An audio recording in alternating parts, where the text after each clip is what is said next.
So, acclaimed artist and activist Macklemore is deciding to do a documentary called "The Encampment," and it's a portrayal of what happened at Columbia University for the protests that were calling out, especially during the Biden-Harris administration, the ongoing and yes, even now under Trump, the continuous war in Gaza.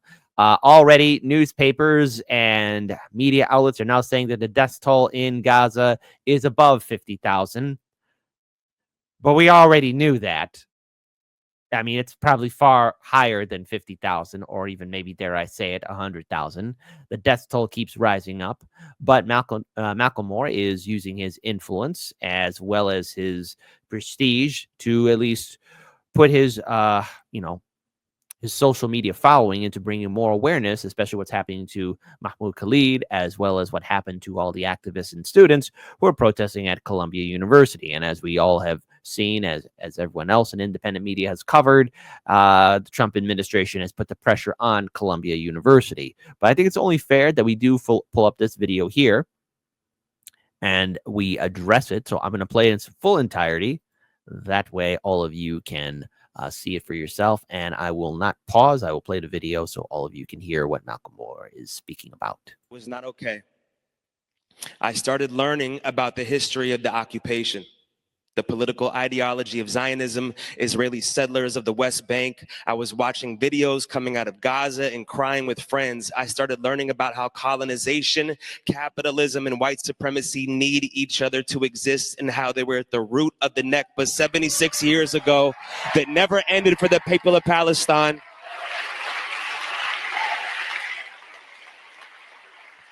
I was taking it all in and I was silent. I was scared. I was thinking about myself. I didn't want to be labeled anti-Semitic. I didn't want to get canceled and lose my career. I didn't want to lose fans. I didn't want to offend anyone. But at a certain point, I couldn't believe those voices anymore. My heart had just enough cracks in it that the light of Palestinian resistance, struggle, and unwavering faith cracked it open. I was experiencing what happens when the internal pain from being silent outweighs the risk of speaking up in moments of injustice. And once you see it, you can't unsee it.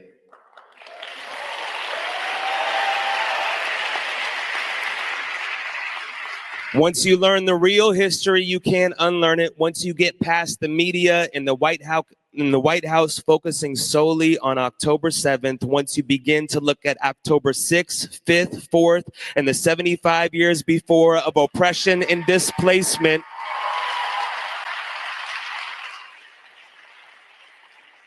that's when the truth opens up.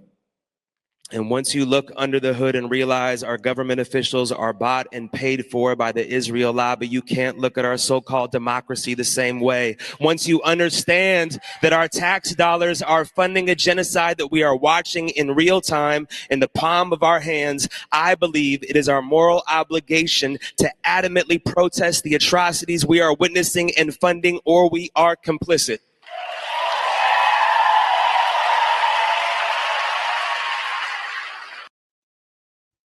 So it's interesting that Macklemore brings up the fact of he did not want to be labeled anti-Semitic. He did not want to be canceled, and let's be clear here. I understand his reasoning behind it, because I think for a lot of Americans, a lot of people, I hate to break it to you folks, but there's a lot of people who are just do not know. Okay, in this day and age, a majority of people are not aware of the intricacies and the intense history of what's happening in the Middle East, of what's happening on social media. So I think it's important for everybody that is involved here, that's looking at this, to really view it with eyes wide open. There are people who just don't know, and there are people who are afraid to speak out, and people who are confused and do not know where they stand. But the thing is, you have to look at what's happening in Gaza. I mean, the death toll, is now, we know it's higher than 50,000, but Gaza's been turned into a moonscape. There's There's no great reconstruction or recovery. I just don't see things going back to normal ever. That's that's not part of the plan. And if the Biden-Harris administration actually gave a damn, they would have stopped it. And clearly now this is Trump's problem. And what was that AI video? Trump Gaza trying to turn what Gaza into the next Dubai, what the next shiny, wonderful city in the Middle East. That's not how it's going to happen. I mean, there are countless lives that have been destroyed, and all what this war has done is lay down the foundations for the next war. But people do need to speak out. People do need to address the crisis that's happening here. And it's good for, again, everyone to exercise their First Amendment right. I want to play another video here. I will play it uninterrupted. Now let's go ahead and pull this up here and play it for everybody. People, we are far more powerful than our governments want us to believe. And when we infiltrate their systems of oppression with boycotting, divesting, and protesting, things change. That is why the Biden and the Trump administration cracked down on Meta, TikTok, and demonized students peacefully protesting like Mahmoud Khalil. Because this new way of learning and spreading the truth, it's actually working.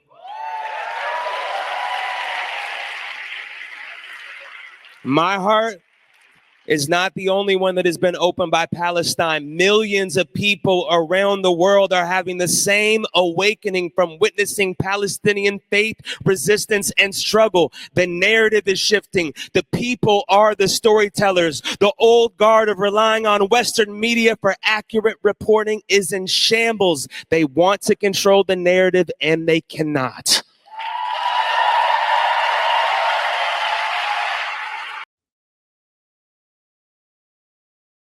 So I'm gonna pull this up here. This has to deal with this documentary that he's working on. So directed by Kier Pritzker and Michael T. Workman, The Encampment stands as an essential viewing experience, weaving together raw underground footage with candid interviews from whistleblowers, academics, legal experts, and student organizers who risked everything to raise their voices for Palestine. Columbia's encampment, where it all began. At its core, the encampments documents the events that unfolded at Columbia University in early 2024. Hey, didn't AOC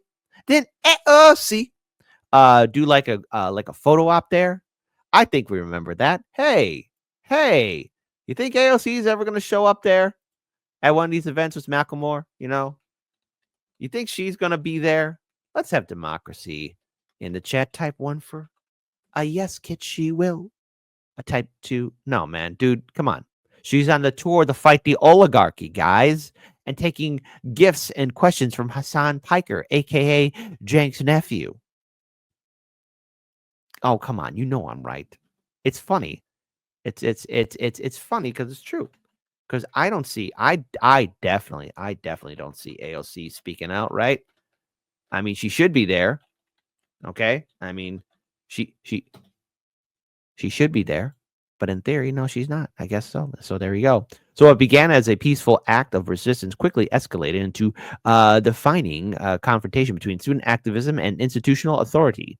Columbia's administration responded by banning pro-Palestinian student organizations and tightening surveillance on campus. The situation reached a boiling point when university officials, in an historic break from tradition, called in the New York Police Department. For the first time in 50 years, police officers were deployed on campus, resulting in the mass arrest of students and organizers. This decision reverberated across the nation, igniting debates about academic freedom, free speech, and boundaries of a peaceful protest.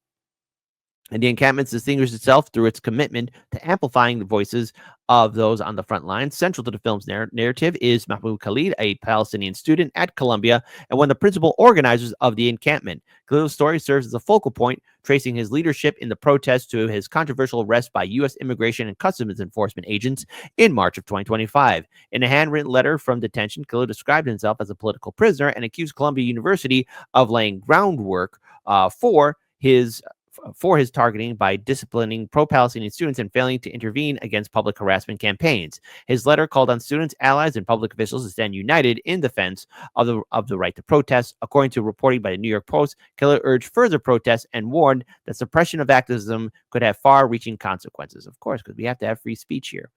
So, fear retaliation and the impact on international students. Khalil's arrest sent shockwaves through the international student community at Columbia. According to the Guardian, students from abroad expressed growing fears of being targeted due to their involvement in pro-Palestinian activism. Many reported altering their daily behavior, scaling back on participation in protests, and reconsidering travel out of concern that they could face legal or immigration consequences. So, free speech, the right to speak out, the right to protest and assemble. There's a lot of far-reaching consequences to this, folks. And I'm glad that Macklemore is speaking up. I think people need to stop being afraid and worrying about cancel culture. And I get it. There are things that people don't understand or be unaware of. And I commend his bravery for saying, "Hey, I was afraid of being canceled. Hey, I didn't know." Because that's the thing. If somebody doesn't know, do you jump down their throat and yell at them? Or do you actually sit down and explain? Have a conversation. And if they understand or they agree, fine. And if they're still confused, hey, help them out a little bit further. Sometimes people are hard headed, whatever. But I'm glad that a conversation is taking place. I am glad that Macklemore is contributing to this documentary. So I want to add a little bit more in here. Macklemore's role elevating marginalized voices. Macklemore's decision to produce the encampment signals a deliberate choice to use his platform to spotlight stories often overlooked by mainstream media. In addition to directors, the production team includes Matthew Billen, Ben Atala, Benjamin Haggerty, and executive producer Ben Becker. In a statement ahead of release, Macklemore emphasized the importance of bearing witness to injustice. This film is about telling the truth, no matter how uncomfortable it may be. It's about standing in solidarity with those fighting oppression. The rapper's involvement has already generated significant interest in the documentary, attracting attention not only from his fan base, but from activists, educators, and policymakers. And as we have seen right now, look, we have Mahmoud Khalil, who is currently still dealing with his situation with ICE. I mean, I find that to be very frightening. You know, we have dealt with a lot of censorship, especially during the Biden-Harris administration. Is that something we have to be concerned about under the Trump-Vance administration? I, for one, am very concerned about the future of free speech, where we go from here. I had a fantastic conversation with not only Matt Orfala about freedom of speech, but also with Keaton and Lee Camp as well. And because of this, because I think that those two videos are still very relevant, when I clip this video, I'm going to be posting those links in the description box as well as in the comments section as well, so that you guys can check them out, because we have to be concerned about the future of free speech, the right to protest, the right to assemble. Free speech is fundamentally important to our democracy. So I'm looking forward to seeing a little bit more of the encampments. And this film is expected to come out on March 28th. It has a 90-minute runtime. So everyone, I definitely think it is in your best interest to follow Macklemore on his social media, so that way we can learn a little bit more about this. We can find out more about what will be happening. But just real quick here, I want to pull up something here. I want to pull up something for all of you, because you guys, the utter hypocrisy of our politicians. Because I wonder if AOC is going to show up. I wonder if these lawmakers are going to show up. I have this on mute because there's music being played in the background. But here AOC is at Columbia University. Is anything going to be done? Hold on, sorry about that, folks. There it is. I mean, AOC. You dare doing a photo op. This is before the crackdown happened. You know? So here she is. There's AOC with all the protesters. And, you know, I'll be generous here. Maybe her heart's in the right place. You know, but I do find it fascinating that as soon as she left, things started to go ham. Things started to go not in the direction of everything's A-okay, but people were wondering, hey, where is AOC? There she is. No, and this was last year at Columbia University. Perfect photo op for everyone involved. So the documentary is set to come out again March 28th, 90-minute runtime. I do hope that there will be further engagement, that more people are going to be speaking out, that more people are going to be addressing this crisis, and I am very fearful of the future of free speech. Where we go from here, that's the big question. How do we proceed? How do we survive? But I'm glad that Macklemore is speaking out, and we invite him to be on our show so that he could talk more about the documentary that he is producing. So until then, stand for free speech, stand up against injustice, and let's fight for a better future.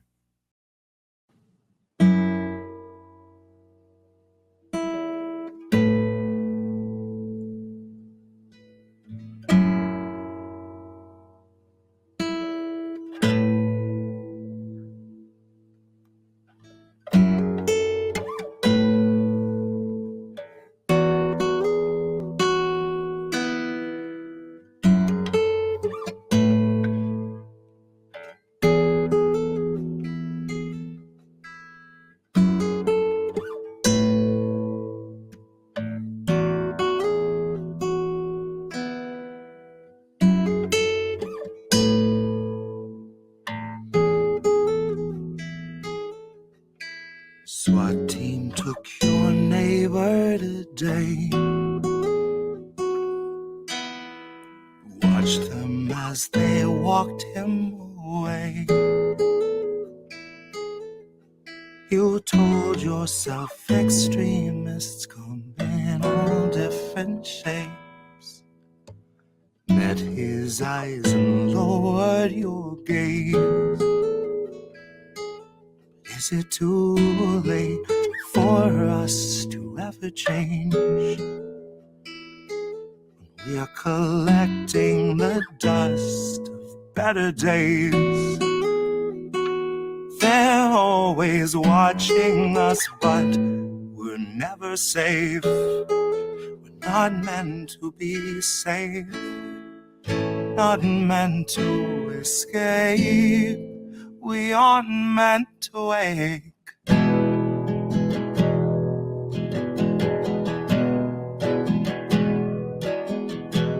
Sheriff stopped your daughter today. Pepper sprayed her twice in the face. He must have had good reason if he'd treat her that way. At least that's what they've taught you to say. But is it too late for us to ever change? Once we're collecting the dust of better days, and they're always watching us, but we're never safe. We're not meant to feel safe, not meant to escape. We aren't meant to wake.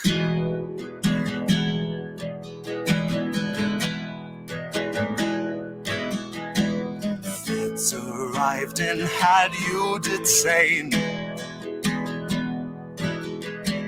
Said you'd made some posts they want changed. Tased you till you felt like you'd forgotten your name, or life before they had you contained. Oh, life before they had you contained.